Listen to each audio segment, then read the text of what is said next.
Hello मेरे प्यारे भाइयों, कैसे हो सभी। आशा करता हूँ सभी अच्छे होंगे और अच्छे से मन लगाकर मेरे भाई पढ़ाई कर रहे होंगे। तो मेरे प्यारे भाइयों, आज हम इस वीडियो में कक्षा 10 गणित का प्रश्नावली 12.1 का प्रश्न नंबर 6 को सॉल्व करेंगे। आइए मेरे भाइयों, पहले लिखते हैं हम हल।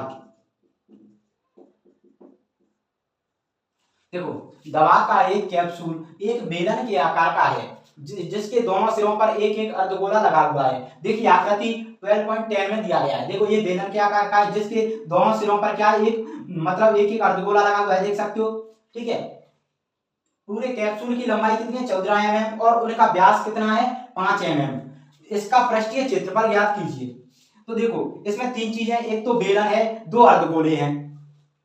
तो पहले हम अर्धगोले जो बेलन पर लगी हुई है उनका क्या व्यास व्यास कितना है? अर्धगोले का व्यास दिया है इसमें टोटल 5 व्यास दिया है। ठीक है, तो अर्धगोले की त्रिज्या निकालें। अर्धगोले की त्रिज्या 5/2। तो त्रिज्या निकालोगे तो कितनी निकल जाएगी? 5/2। ये आ गई अर्धगोले की त्रिज्या। दोनों अर्धगोलों की त्रिज्या कितनी आ गई? ये पहले की आ गई और दूसरे की भी सेम ही होगी क्योंकि एक दूसरे से ये लगे हुए हैं एक दूसरी पर। ठीक है, तो दूसरे अर्धगोले की त्रिज्या भी इतनी ही होगी।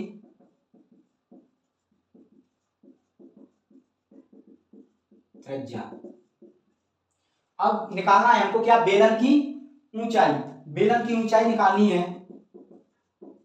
बेलन की त्रिज्या तो जो उनकी होगी सबकी अर्धगोले की उतनी बेलन की त्रिज्या होगी क्योंकि आप जानते हो कि जो एक दूसरे से जुड़े हुए हैं तो सबकी त्रिज्या बराबर होगी। तो बेलन की ऊंचाई निकालें हम। बेलन की ऊंचाई तो क्या होगी? टोटल ऊंचाई कितनी है? 14। अब देखो अर्धगोले में त्रिज्या उसकी ऊंचाई होती है क्योंकि अर्धगोले में ऊंचाई होती नहीं है तो त्रिज्या उसकी ऊंचाई होती है। तो त्रिज्या कितनी कितनी है? तो मेरे भाइयों अर्ध तो क्या करोगे? ऊंचाई कितनी है इसकी? टोटल 5 है तो 14 में से 5 घटा दोगे तो कितनी आ गई? 9 mm। इसकी टोटल ऊंचाई बेलन की ऊंचाई कितनी आ गई? 9 mm। ठीक है, समझ में आया इतना? अब क्या करोगे? इसका पृष्ठीय क्षेत्रफल, पृष्ठीय क्षेत्रफल वो होता है जो दिखता है वह। तो इसमें क्या दिखता है? दो अर्धगोले दिख रहे हैं और एक बेलन का ये क्या दिख रहा है? वक्र पृष्ठ। तो क्या करोगे? पृष्ठीय क्षेत्रफल, पृष्ठीय क्षेत्रफल निकालोगे तो क्या करेंगे?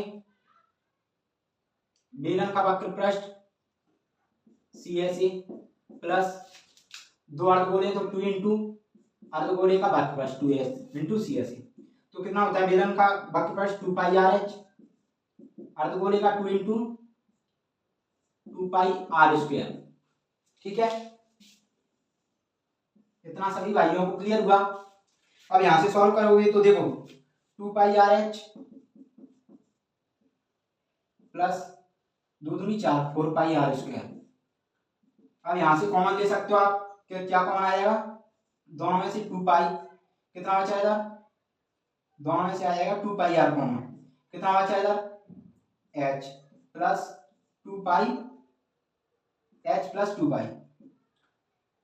सॉरी h प्लस इधर कितना बचा? h इधर कितना बचा? 2r।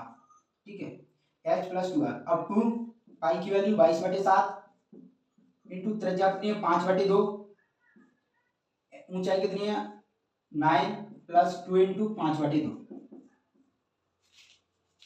अब देखो 2 से ये 2 कट जाएगी। ठीक है, 22 पंजे 110/7। ये कितनी? 2 से 2 9 5 14। ये कितना आ जाएगा? अब यहाँ इधर सॉल्व करेंगे, इधर नीचे दिखेगा नहीं इसलिए 14 गुणा 11। नहीं ऐसा करो 7 से ये कटेगा 2 बार तो 11 दूनी 22 220 mm है बराबर आ जाएगा क्षेत्रफल की क्षेत्रफल है। ठीक है, इसलिए तो 220 mm²। ठीक है, ये आ गया हमारा क्या? कैप्सूल का पृष्ठीय क्षेत्रफल। ठीक है, तो दो अर्धगोले थे इसलिए दो अर्धगोलों का टोटल कितना हो गया? ये 5/2 5/2 कितना हो गया? 2.5 2.5 कितना हो गया? ये 5। इसलिए हमने ये ऊंचाई कितनी ली? 5 दोनों अर्धगोलों की, इसलिए 9 आया। ठीक है, तो मेरे प्यारे भाइयों आशा करता हूँ ये आपको समझ में आया होगा।